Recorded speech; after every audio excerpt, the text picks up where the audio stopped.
Bismillahirrahmanirrahim. Assalamualaikum warahmatullahi wabarakatuh.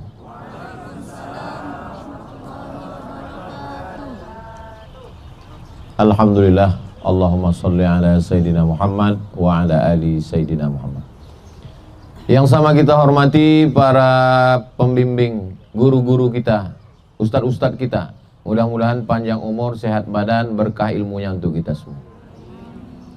Penyelenggara Umroh Akbar 2025, para owner travel, semuanya insya Allah sehat dan berkah. Amin ya rabbal alamin. Bapak Ibu semua sehat, panjang umur.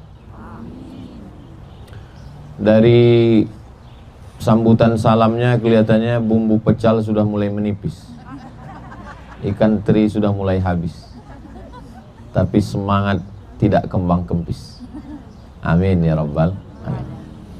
Nabi Muhammad SAW dapat wahyu umur 40 tahun. Berdakwah di kota Makkah selama 13 tahun. 13 tambah 40, 53 tahun. Saya kalau ceramah bunyinya seperti nanya gitu, nggak usah dijawab, nanti saya jawab sendiri. Karena ada juga jamaah ini ketakutan gitu, enggak. Saya bukan tipe orang yang suka nakut-nakuti. Ada model orang dia nikmat ngelihat orang ketakutan. Saya tidak model gitu. Jadi kalau terdengar saya seperti nanya gitu, karena memang model ceramah saya itu berdialog. Jadi kalau kelihatan seperti nanya, ibu bapak nggak usah stres, diam aja, nanti saya jawab sendiri. Nabi berdakwah setelah dapat wahyu umur 40. Nah, kan saya jawab sendiri kan? Berdakwah di kota Makkah selama 13 tahun. 13 tambah 40, 53 tahun.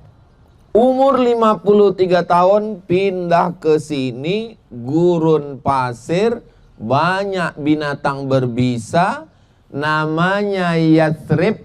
Yathrib artinya kampung banyak kuman wabah penyakit. Yathrib.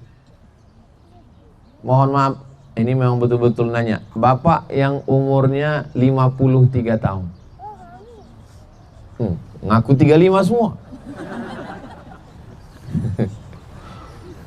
Bayangkan umur 53 tahun ngulang hidup dari nol, meninggalkan kampung halaman, membawa pakaian hanya sehelai di badan.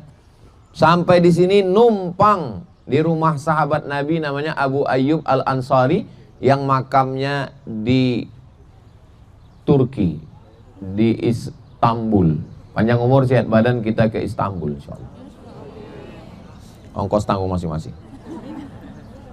Jadi begitulah pelajaran yang pertama yang kita ambil adalah jangan takut memulai sesuatu. Umur 53 itu, kalau kita sekarang di Indonesia umur 53, Nabi umur 53 memulai hidup baru. Orang kita umur 53 ngurus pensiun. Kalau kebetulan ada di antara bapak yang mau pensiun, jangan tersinggung. Karena memang ceramah saya kadang banyak kali jamaah kita terlambat. Bapak Ibu yang dimuliakan Allah Subhanahu wa taala. Pelajaran yang pertama adalah jangan takut memulai sesuatu. Tidak ada istilah tua. Umur 53 berarti 10 tahun lagi meninggal berarti udah tua. Enggak ada tua. Ini yang di hadapan saya ini enggak ada orang tua. Yang ada ini adalah anak muda yang terjebak di tubuh yang tua. Ini anak muda semua ini insya Allah. Amin. Tapi saya sakit kaki Pak Ustadz. Anak muda juga sakit kaki. Sakit hati Pak Ustadz, apa lagi? Insya Allah sampai di Madinah, pulang dari Madinah sehat walafiat. Ada beberapa jamaah saya sakit hati Pak, sakit kaki Pak Ustadz. Tapi pas mau belanja hilang. Jamaahnya nggak ada di sini. Pelajaran yang pertama, jangan pernah takut memulai sesuatu. Ada satu perusahaan ayam goreng, nggak boleh sebut namanya, nanti dianggap iklan gratis. Memulai sesuatu setelah tua jenggotnya beruban. Ayam berselimut. Artinya apa? Usia bukan halangan untuk berkarya, untuk berbuat. Jadi kalau ada di antara bapak-bapak umur 53 baru hijrah, baru memulai hidup baru, itu adalah mengikut langkah Nabi Muhammad sallallahu alaihi wasallam. Tapi jangan dibalik. Maksud saya jangan dibalik. Ada anak-anak muda, ini walaupun saya ceramahnya di depan Bapak Ibu jamaah umroh di Madinah, tapi ini nanti kan ditonton oleh, jangan ada nanti anak-anak muda yang udah mau taubat, pas dengar ceramah ini, nanti aja lah 53. Oh belum taubat, mabuk aja dulu Pak Ustaz. Nunggu 53, enggak, bukan itu maksudnya. Tidak ada kata-kata terlambat. Umur 53 tahun mau buat pondok, enggak terlambat. Umur 53 tahun baru belajar Islam, tidak terlambat. Umur 53 tahun dipukul ombak, dihempas gelombang, bisnis hancur, kacau balau, tunggang langgang, lintang pukang. Anak meninggal, istri meninggal, bukan halangan. Karena dalam Islam diajarkan kita punya kekuatan. Kita kecil nggak ada apa-apanya. Yang besar hanya Allah. Allahu Akbar. Serahkan semuanya pada Allah. Inna salati wa nusuki wa mahyaya wa mamati lillahi rabbil alamin. Memang kadang semuanya tidak sesuai dengan yang kita rencanakan. Kita sudah siap-siap jaket, katanya musim dingin, malah panas. Maksudnya Pak Ustadz, saya pakai jaket, rumahnya sampai sini kepanasan. Kita pakai baju biasa, rupanya cuaca dingin tadi malam. Keluar saya jam 12, dingin minta ampun. Jadi yang penting kita siap sedia payung sebelum datang tukang payung. Bapak Ibu yang dimuliakan Allah SWT. Ini pelajaran pertama dari Nabi Muhammad sallallahu alaihi wasallam. Meninggalkan kampung halaman, tempat kelahiran, tempat tumpah darah, tempat dibesarkan, dan dia bangsawan.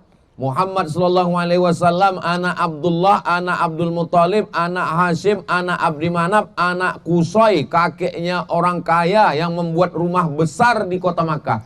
Keturunan dari Adnan, keturunan dari Ismail, anak kandung Nabi Ibrahim alaihissalam. Hebat, terusir dari kampung.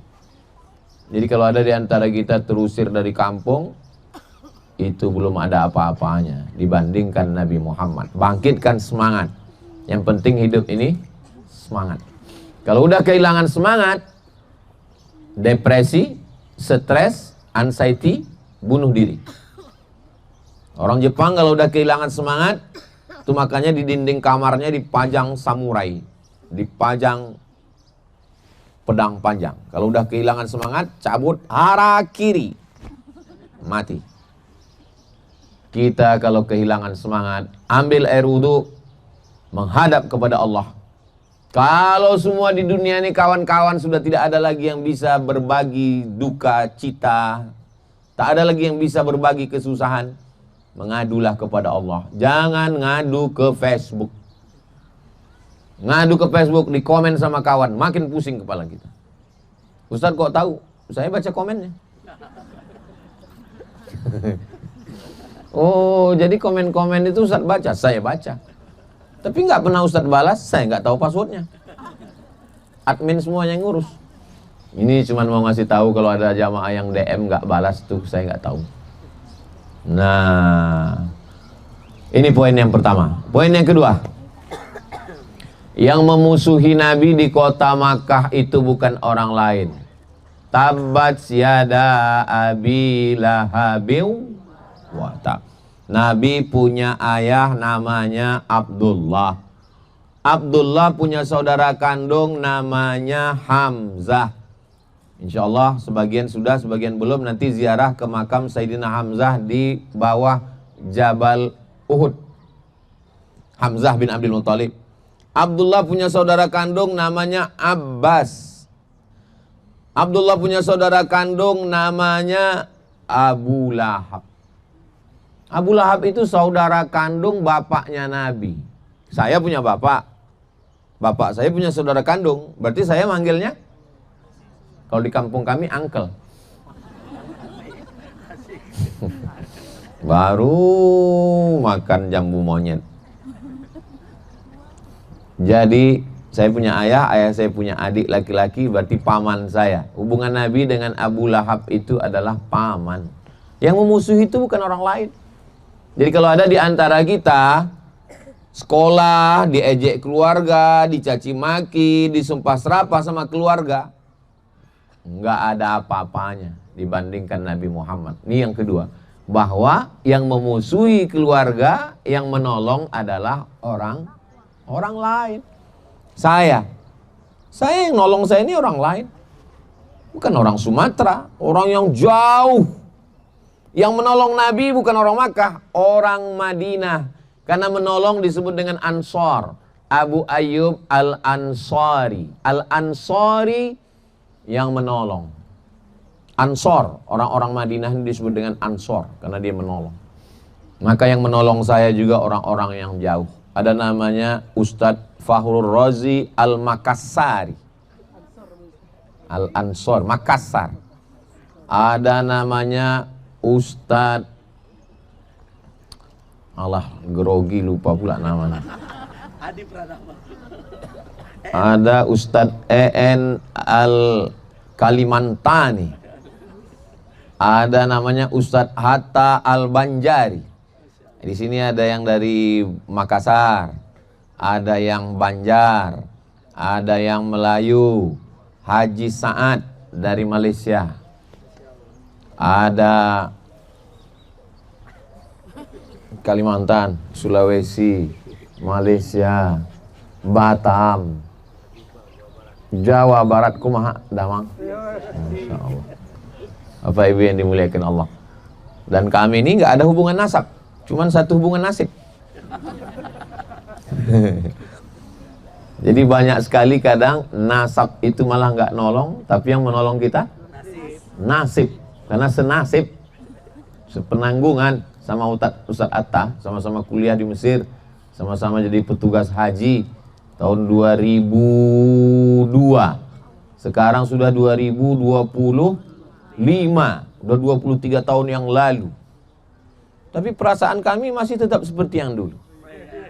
Makkah berubah, Madinah berubah bangunannya, tapi hati kami tidak pernah berubah. Begitulah kita bersaudara ini, insya Allah. Hari berganti, musim berubah. Yang tidak berubah itu aku ke kamu. Boleh untuk update status besok pagi. Nah, jadi pelajaran yang kedua adalah, jadi kalau ada di antara kita yang baru usaha bisnis, buka usaha kuliner, alah cuma ayam goreng. Kamu bisnis apa sekarang? Saya ini kecil-kecilan untuk, apa itu yang untuk wajah itu? Banyak yang tahu ternyata. Alah skincare, paling-paling palsu. Nanti mukanya putih, lehernya hitam. Diejek, diolok. Kalau zaman dulu ngejeknya itu langsung. Sekarang ngejeknya pakai fake account. Akun bodong, akun palsu, nggak jantan. Mengejek, mencaci maki, sumpah serapah. Tapi yang menolong justru adalah orang jauh. Mau hijrah ke Taif, orang Taif melempar dengan batu. Itulah dia Taif. Mau hijrah ke Habasyah, Ethiopia, dari Makkah turun ke Yaman, nyebrang ke Djibouti, masuk ke Ethiopia. Kebetulan saya waktu mau ke Sudan dulu, tempatnya Ustadz Fahrul Razi, 2017 perang. Nggak ada pesawat. Satu-satunya pesawat yang mau menerbangkan saya ke Sudan cuma satu, Ethiopia Airlines. Itulah yang tingkat tawakalnya paling tinggi. Mau bom lah, nggak dibom pun jatuh sendiri. Transit di Addis Ababa. Jam 5 subuh saya transit di Addis Ababa di Ethiopia. Saya tengok atap airportnya bolong, ditampung pakai ember di bawah. Wah, kacau ini. Turun di Sudan, sepi airport, nggak ada. Saya tanya, kenapa sepi? Orang takut perang semua, antum kok datang? Katanya. Hidup sampai sekarang, nggak mati, cuman dihalang aja di beberapa tempat. Nah, jadi pelajaran yang kedua adalah Kalau kita memulai sesuatu, ada yang ngejek, keluarga dekat, kawan kita. Ustadz enak ngomong gitu, Ustadz kan nggak ngalami. Saya ngalami. Tapi kan nggak semua yang kita alami itu mesti kita ceritakan. Ini Ustadz cerita, baru sekarang. Waktu saya lulus ke Mesir, apa kata orang kampung? Alah, emang mudah kuliah ke Mesir? Lulus aja ujian. Coba kalau berangkat ke Mesir. Saya pelatihan di Jakarta 2 bulan. Apa kata orang kampung? Ah kan, nggak berangkat kan, malu di kampung. Pelatihan 2 bulan di Jakarta. Habis itu akhirnya 5 September saya berangkat sampai ke Mesir. Apa kata orang kampung? Ya di Azhar itu masuknya mudah, keluarnya belum tentu. Apa tamat nanti dari Mesir? Lihatlah kalau tamat. Begitu saya pulang dari Mesir tahun 2004, 4 tahun. Datang orang ke rumah saya. Apa kata dia? Masa baru 4 tahun sudah pulang? Biasanya orang ke Mesir itu 10 tahun baru pulang. Sampai ada yang mau nengok ijazah. Mana ijazahnya? Saya keluarkan ijazah. Rupanya dia nggak bisa baca. Akhirnya tamat juga di Mesir. Sayup-sayup apa katanya? Ya memang udah tamat dari Mesir, tapi agak-agak bau-bau Wahabi sedikit sama itu. Jadi kita ini kalau ngikut omongan orang nggak pernah ada cukupnya. Ini saya ceritakan begini ini apa? Supaya Bapak Ibu yang sedang menjalani hidup ini, oh, kalau kita udah dengar ceramah udah bisa bilang, oh itu udah alhamdulillah. Oh, itu udah alhamdulillah. Jadi Nabi Muhammad, Nabi itu Sayyidul Anbiya wal Mursalin, Sayyidul Awwalina wal Akhirin. Sayyid artinya pemimpin. Pemimpinnya Nabi dan Rasul, pemimpinnya seluruh makhluk. Begitu penderitaan hidupnya. Apalagi Abdul Somad. Apalagi kita yang bukan apa-apa dan bukan siapa-siapa. Jadi memang tema hari ini, apa tadi temanya Ustaz? Rindu Rasulullah. Gimana kita mau rindu kalau kita nggak tahu perjalanan hidupnya? Nah, jadi kita ini sedikit 1 jam lebih kurang mau mengetahui bagaimana kehidupan Nabi Muhammad SAW. Tahu kita bahwa dia pindah umur 53 tahun. Musuhnya dari orang-orang terdekat. Tapi yang menolong dia Suhaib Ar-Rumi, orang Romawi. Roma, bukan orang Arab. Salman Al-Farisi, orang Persia. Bilal bin Rabah, orang Afrika Utara. Ini Mesir, ini Sudan. Ada satu kampung namanya Nubia. Itulah kampung Bilal. Di situ warna kulitnya cuma 2, hitam dan hitam sekali. Ibu kalau merasa skincare gagal, datang ke situ. Akan membahagiakan hati kita. Yang nolong Nabi itu bukan Arab. Suhaib Ar-Rumi orang Romawi, Salman Al-Farisi orang Persia, Bilal bin Rabah Afrika Utara. Datang seorang perempuan menjadi istri Nabi, namanya Sofiyah binti Huyai bin Akhtab, orang Yahudi. Datang seorang laki-laki mengirimkan kendaraan Bighal, mengirimkan seorang perempuan. Lahirlah anak laki-laki Nabi bernama Ibrahim yang kuburnya di Baqi. Perempuan itu bernama Maria Al-Qibtiyah, orang Mesir. Orang Mesir, orang Yahudi. Abdullah bin Salam, orang Yahudi. Orang Arab, orang Quraisy memusuhi Nabi Muhammad SAW. Jadi kalau sesuku, kenapa yang membela saya ini justru orang lain Pak Ustadz? Orang yang sesuku dengan saya mengejek saya. Nggak penting suku itu. Yang penting suku bunga. Nah, kalau kita baca sejarah Nabi itu, ringan beban kita. Lapang dada kita. Saya suka baca sejarah Nabi. Di saat hidup sedang susah, sedang sulit, saya baca sejarah Nabi. Oh, ternyata ujian saya ini nggak ada apa-apa. Seperti yang dihadapi oleh Nabi Muhammad Sallallahu Alaihi Wasallam. Pelajaran yang ketiga, sampai di kota Al-Madinah Al-Munawwarah. Selesaikah masalah? Kalau di sana ketemu dengan Abu Jahal, Abu Lahab, Abu Sufyan, waktu itu belum masuk Islam.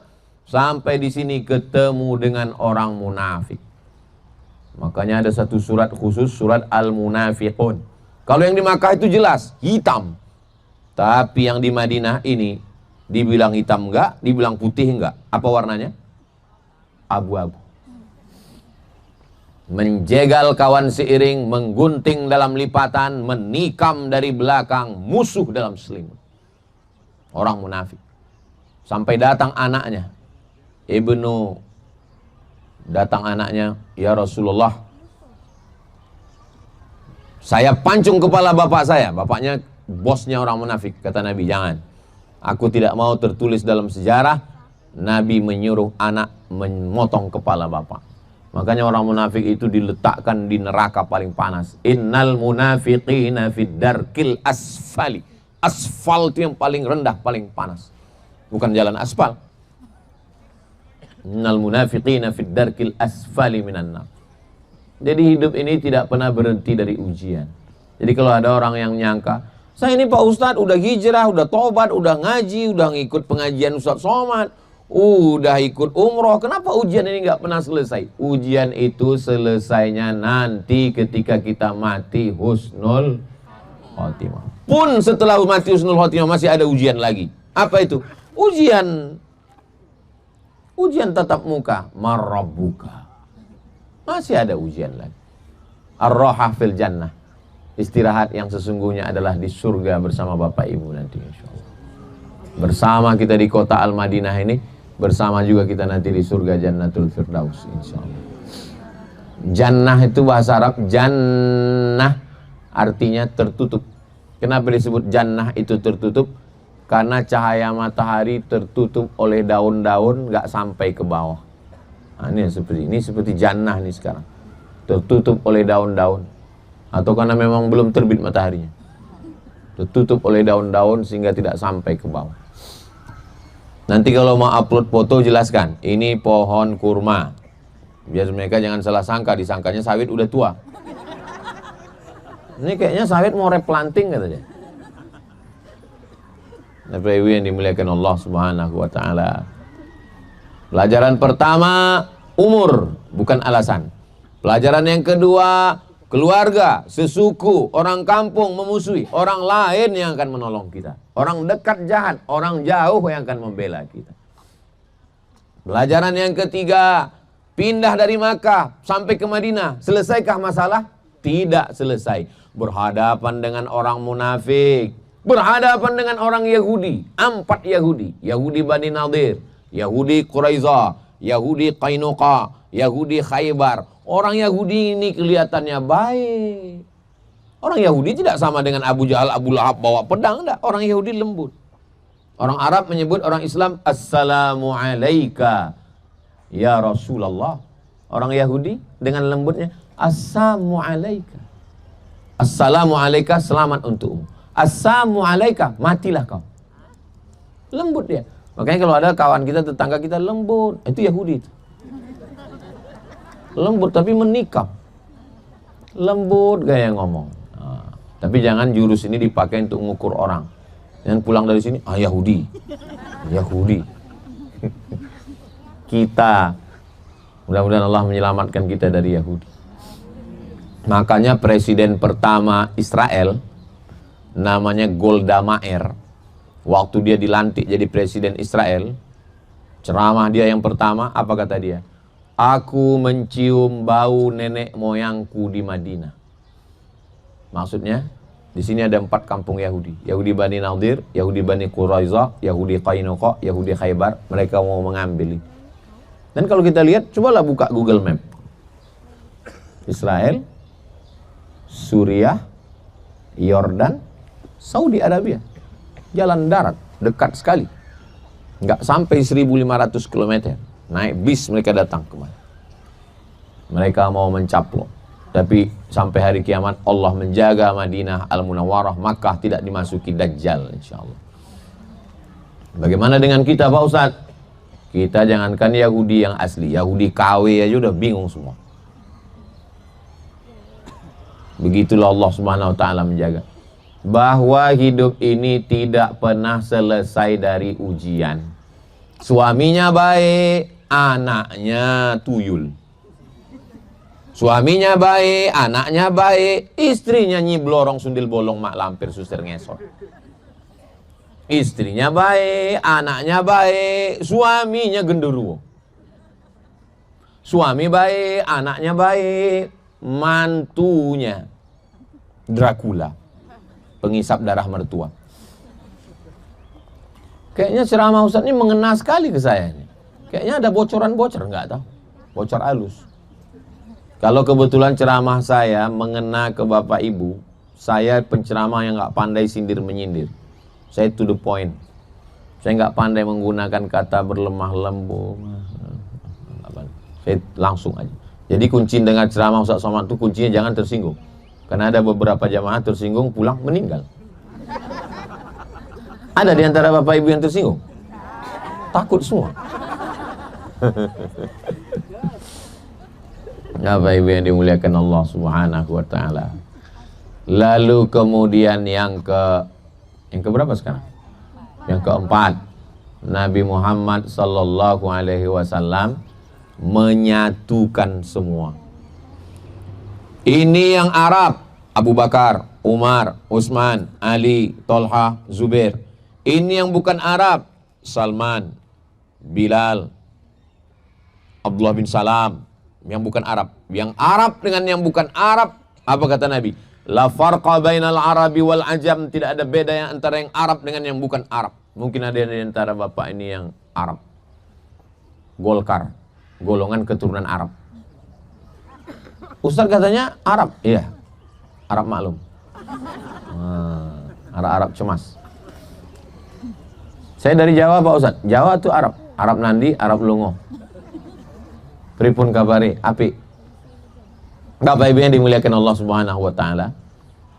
La farqa bainal Arabi wal Ajam wa la farqa bainal abyadi wal aswad. Enggak ada beda antara yang kulit putih dengan yang kulit hitam. Karena waktu itu yang kulit putih mengatakan kami penghuni surga. Begitu Islam datang, inna akramakum indallah, yang paling mulia di sisi Allah. Bukan karena warna kulitnya, bukan karena sukunya, tapi yang paling mulia adalah atqakum, orang yang paling takut kepada Allah Subhanahu wa ta'ala. Inilah dasar yang diajarkan oleh Nabi Muhammad sallallahu alaihi wasallam. Kalau ada perusahaan buka tes untuk jadi sekretaris, yang ngelamar 10 orang, yang satu ini IP-nya 4, yang 9 lagi ini ada yang IP-nya 2,5 tapi putih. Kira-kira yang lulus yang putih apa yang hitam? Tuh, direkturnya udah ngasih tahu.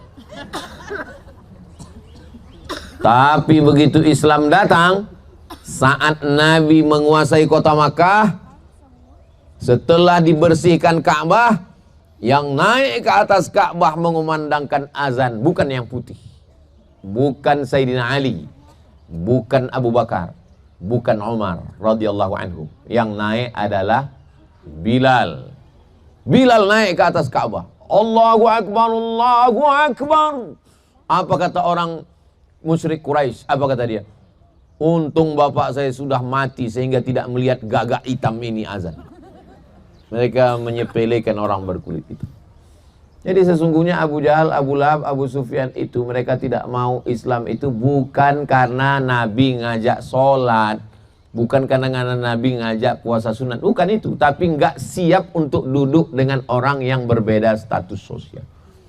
Makanya kalau ada orang, saya sebetulnya mau ngaji sama Ustaz Somad itu, tapi aduh jamaahnya hitam-hitam. Ini Abu Jahal, Abu Lahab. Kita alhamdulillah duduk, nggak ada kita bedakan semua, sama, tegak sama tinggi, duduk sama rendah. Ustadz enak aja ngomong gitu. Buktinya kita ini ada yang di kursi, ada yang di bawah. Ini perlu saya jelaskan. Yang di kursi ini bukan karena dia mulia. Pertama karena udah tua, nggak bisa duduk di bawah. Gitu. Ustaz Somad karena untuk menyesuaikan dengan kamera. Kalau saya duduk di bawah kameranya. Jadi saya mohon maaf ibu yang lebih tua dari saya, orang-orang tua saya, 10 jari saya angkat, mohon maaf. Jangan tersinggung. Nah, jadi kadang kita menilai orang, ada jamaah duduk di atas. Lalu kita ngomong, apa nih bapak ini sombong sekali. Setelah acara baru tahu, rupanya sakit pinggang. Nggak bisa duduk di bawah. Mudah-mudahan yang sakit-sakit sehat. panjang umur, berkah insyaallah. Amin ya rabbal. Makanya waktu kita pakai kain ihram itu pakaian kematian. Yang pejabat, yang pakai jas, yang pakai dasi buka. Kenapa?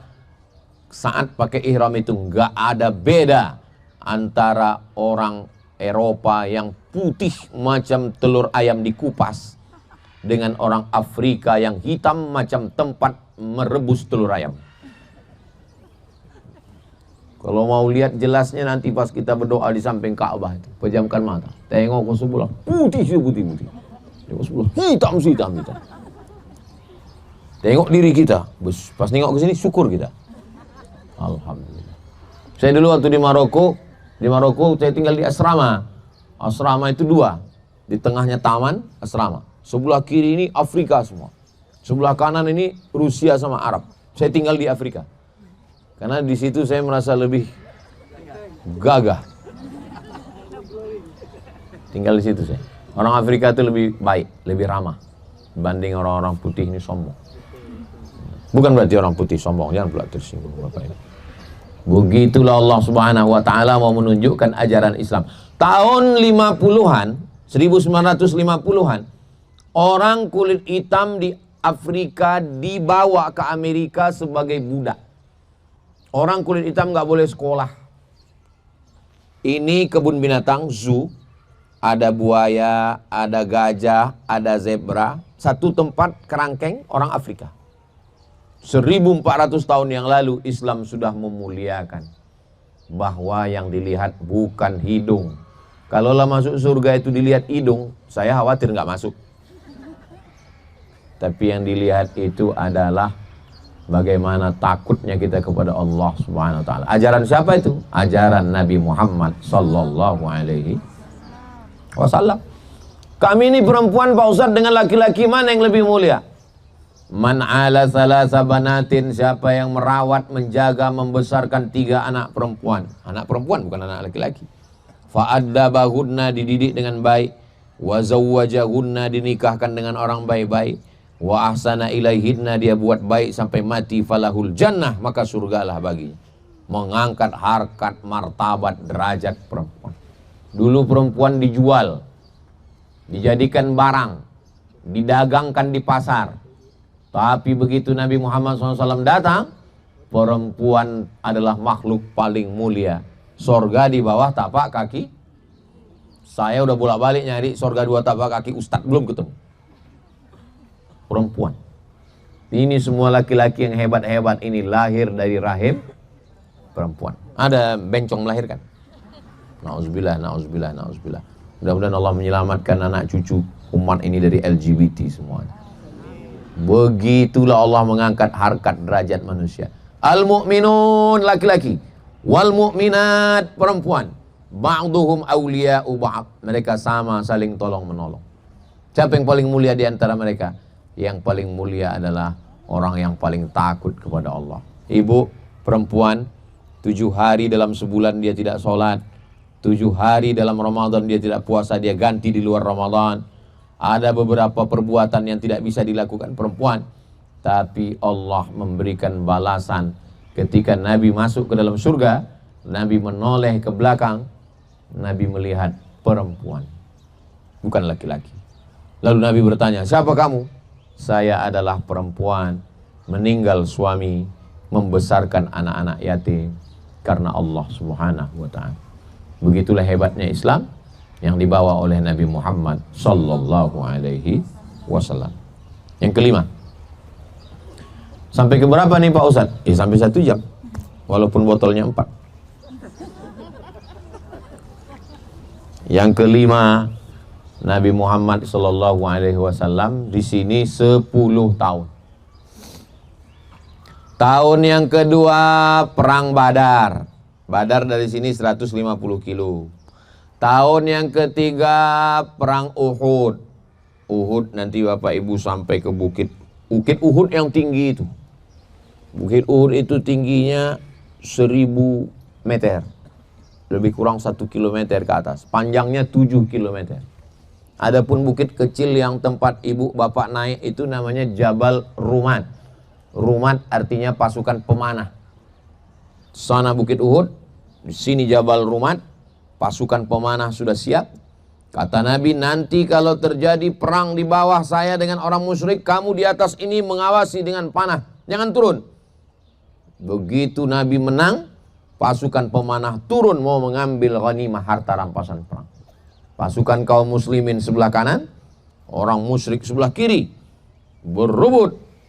Datang panglima perangnya namanya Khalid bin Walid, berputar dari belakang, mengitari Jabal Rumat. Ini pasukan pemanah, dia putar dari belakang, dia serang kaum muslimin. Kalah tahun ketiga. Gara-gara apa?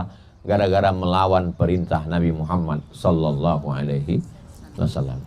Bagi Bapak Ibu yang belum ke Uhud, mungkin besok pagi nanti naik ke atas Jabal Uhud, hidupkan kameranya. Hai guys, saya sedang berada di atas Jabal Rumat. Ketika pasukan kaum muslimin, lupa pula apa cerita Ustaz Somad kemarin.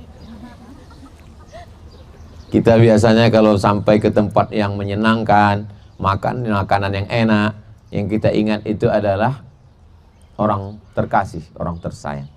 Saya ingat almarhumah ibu saya, almarhum ayah saya, ingat saudara saya. Saya yakin Bapak Ibu juga begitu. Begitu sampai ke Uhud, ingat, ya Allah, ayah sudah meninggal, ibu sudah meninggal, mudah-mudahan anak cucu kita bisa sampai kemari. Bagaimana dengan Nabi Muhammad sallallahu alaihi wasallam? Yang kelima, Nabi itu diuji Allah dengan kehilangan orang tersayang. Belum lahir ke atas dunia, baru 2 bulan dalam kandungan, ayahnya meninggal.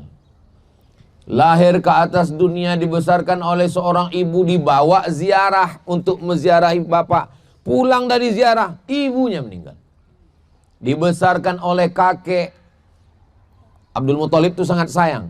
Kalau dibentang kasur di bawah Ka'bah, nggak ada yang berani duduk di atas kasur itu, kecuali Abu Thalib. Datang Nabi Muhammad jalan-jalan di atas kasur itu, dibiarin.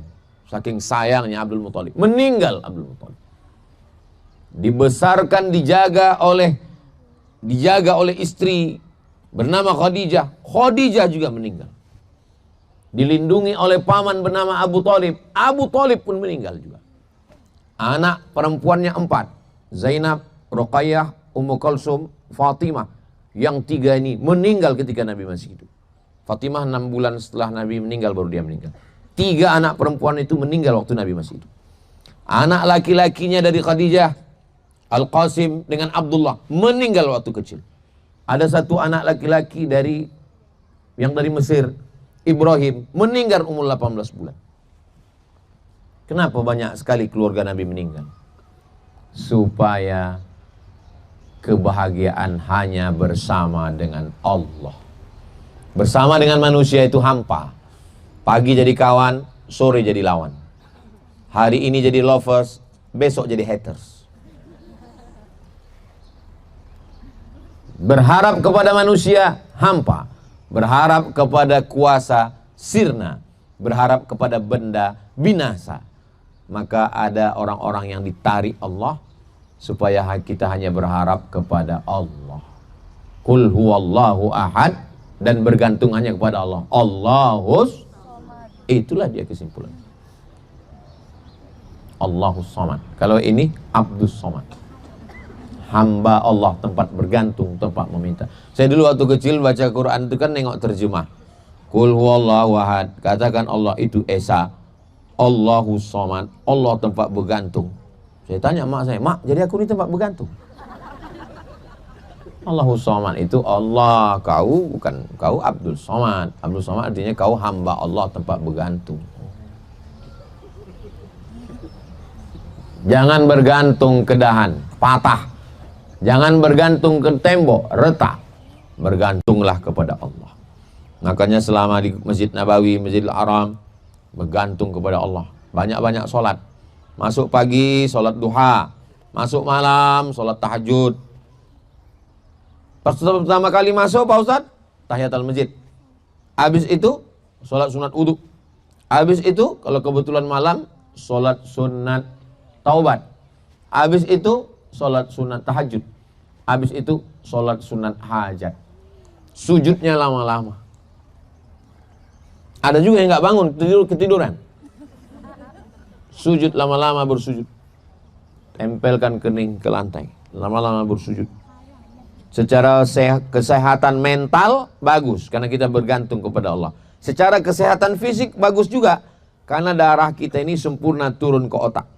Ini otak kita ini kadang kurang dapat darah, kurang dapat oksigen. Kenapa? Karena darahnya kental.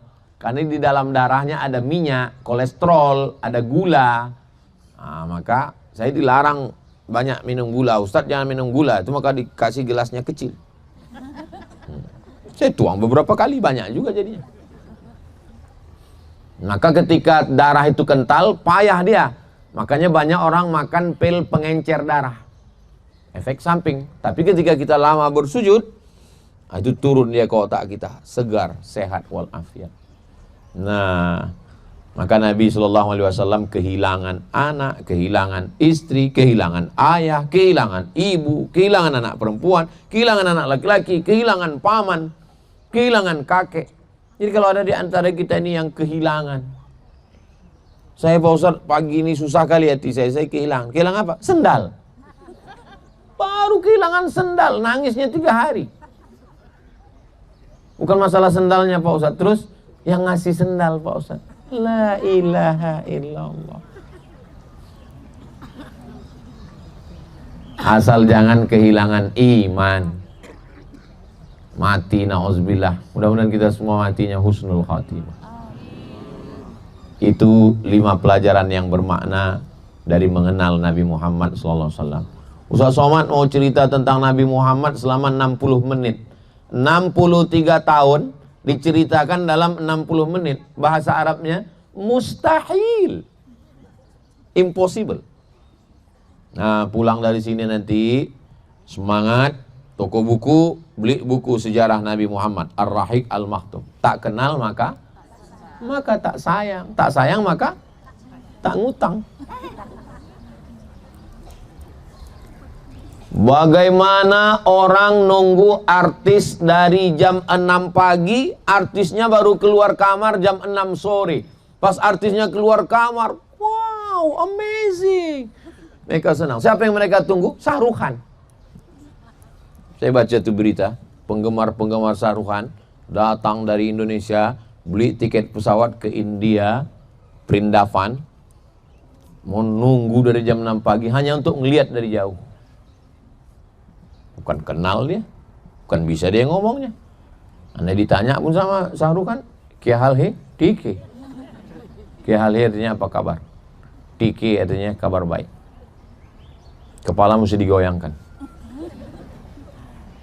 Saya satu asrama sama orang India waktu di Maroko, India Pakistan. Susah saya ngomong sama dia. Iya sama tidaknya sama. Jadi kita pergi. Iya kata dia. Iya apa tidak? Bapak Ibu yang dimuliakan Allah Subhanahu wa taala. Jadi apa yang kita hadapi dalam hidup ini setelah mendengar cerita tentang Nabi Muhammad SAW tadi, kira-kira yang kita hadapi ini berat atau ringan? Ringan, nggak ada apa-apanya. Maka kita sebetulnya banyak dosa. Dosa kita bukan minum khamar, dosa kita bukan judi, dosa kita bukan zina, dosa kita adalah merasa berat pada ujian Allah, padahal belum ada apa-apanya dibandingkan yang dirasakan Nabi Muhammad. Maka kita beristighfar. Astaghfirullahaladzim. Banyak-banyak beristighfar. Saya bingung Pak Ustadz. Kata Ustadz ini waktu manasik zikirnya subhanallah, ini mengatakan alhamdulillah, ini mengatakan Allahu Akbar, ini mengatakan istighfar, ini mengatakan sholawat, ini mengatakan banyak sekali zikir Pak Ustadz. Terus ibu, bapak udah mulai yang mana? Satu pun belum saya mulai. Kata guru saya dulu di Sudan, Syekh Umar Al-Ma'ruf Ali, Abdul Somad, kamu kalau bingung zikirnya banyak, pilih aja 3. Yang pertama istighfar. Astaghfirullahaladzim, astaghfirullahaladzim, astaghfirullahaladzim, astaghfirullahaladzim. Yang kedua salawat. Allahumma salli ala Sayyidina Muhammad wa ala ali Sayyidina Muhammad. Allahumma salli ala Muhammad wa ala ali Muhammad. Yang ketiga tahlil. La ilaha illallah, la ilaha illallah. Beli tasbih. Tasbih 100. 10 kali putar 1000. Malu Pak Ustadz bawa tasbih, takut nanti ini riak. Beli tasbih yang digital, yang dipasang di ujung jari, 10 rial. Tapi pelan-pelan. Ini banyak juga jamaah ini mau cepat 1000. Begitu selesai langsung dipoto. Alhamdulillah udah 1000 pagi ini. Kita aja. Iya. Karena kalau nggak kita patok pakai angka begitu, kita sepele. Patok coba. Selama di sini saya sholawatnya 1000. Jadi kita fokus dengan itu. Kalau nggak nanti kita cerita. Waktu kawan cerita ya kita tetap ngobrol. Jangan karena itu kau itu beli jilbabnya murah 15 rial. Allahumma sholli ala sayyidina Muhammad. Tetap kasih tahu jual belinya di sana. Biasa aja. Tapi pas lagi kosong, kadang ada juga orang ini pas lagi ada orang zikir. Pas lagi nggak ada main handphone. Jangan. Nah, jadi 5 poin ini insya Allah nanti akan diupload, di-share ke kawan-kawan, sahabat-sahabat. Mudah-mudahan dengan itu kita mengenal Nabi. Dengan ada orang waktu saya landing dari Maroko turun ke Jakarta, pegang dulu paspornya Pak ya, kita belum cop. Iya, duduklah di depan saya itu anak muda. Saya di sini, dia di situ. Saya tengok dia, tapi saya nengoknya nggak terlalu ini. Saya hitung antingnya 13. 3 di sini, 3 di sini, 1 di sini, 3 di sini, 3 di sini, ada di sini. Menengok bibir dia pakai anting, bibir saya pula yang ngilu.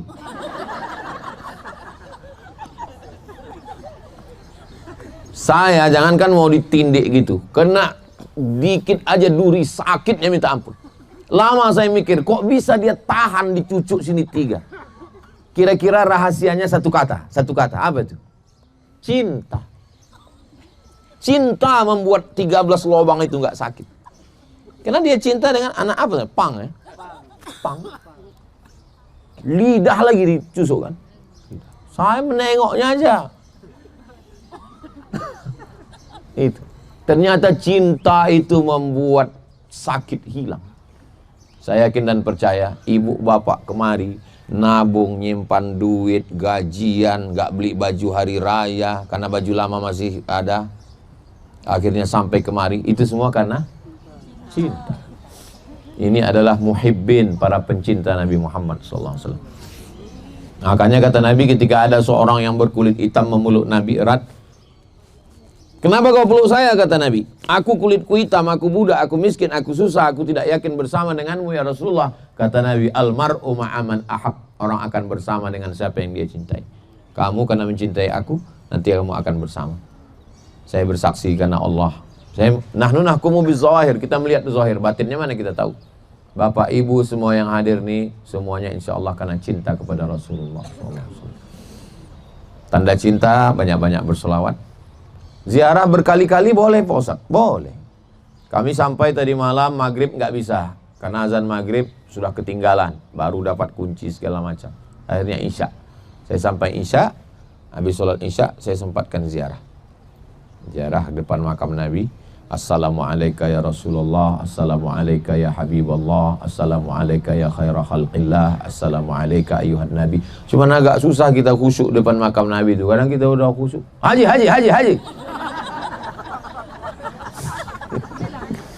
Ya sambil jalan. Nggak apa-apa, Rasul pun tahu, maklum dia. Udah hampir nangis, masuk lagi air mata gitu. Tapi kadang kita nangisnya bukan di situ. Ada masanya. Saya beberapa kali bawa jamaah, waktu di Raudhah enggak nangis. Waktu pas depan makam enggak nangis. Saya dalam hati saya, mak, ini kapan nangis? Ini jamaah udah nangis, kita belum. Gimana ini? Nangisnya waktu saya sedang sendirian pas mau pulang. Saya lihat, mohon maaf, ada orang yang cacat. Cacat dengan segala kekurangan dirinya. Dia ziarah setentang dengan makam Nabi itu dari belakang. Di situ saya sangat. Dia dengan segala kekurangannya bisa sampai ke sini dan dia khusyuk. Aku kok nggak bisa?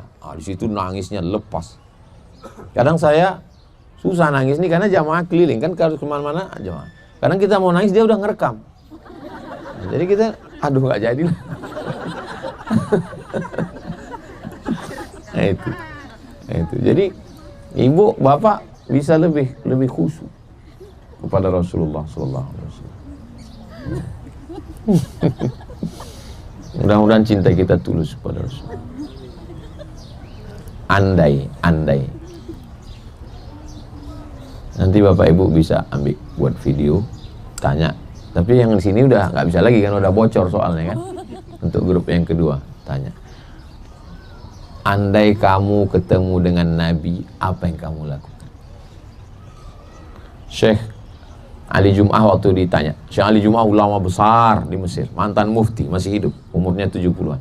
Ketika ditanya, Syekh, seandainya engkau jumpa dengan Nabi, apa yang kau lakukan? Ada videonya di YouTube. Dari Syekh Ali Jum'ah, seandainya saya jumpa Nabi, saya akan jauh. Saya akan hanya melihatnya dari jauh. Saya merasa tidak layak untuk bersalaman dengannya karena dosa-dosa saya. Saya waktu membaca itu, mendengar itu, dia aja yang ulama besar, begitulah takutnya dia. Bagaimana agaknya kita berjumpa dengan Nabi Muhammad. Yakin dan percaya kita datang karena cinta. Ada orang-orang yang tidak bertemu dengan aku, tapi nanti insya Allah dia akan bersama dengan aku, dia akan minum dari telaga aku. Siapa mereka ya Rasulullah? Amanu bi walam yarawni. Mereka percaya kepadaku padahal mereka tidak pernah berjumpa dengan aku. Mudah-mudahan itu kita semua insya Allah. Sallallahu ala Muhammad, sallallahu alaihi wasallam, sallallahu ala Muhammad, sallallahu alaihi wasallam. Allahumma salli ala Sayyidina Muhammad wa ala ali Sayyidina Muhammad.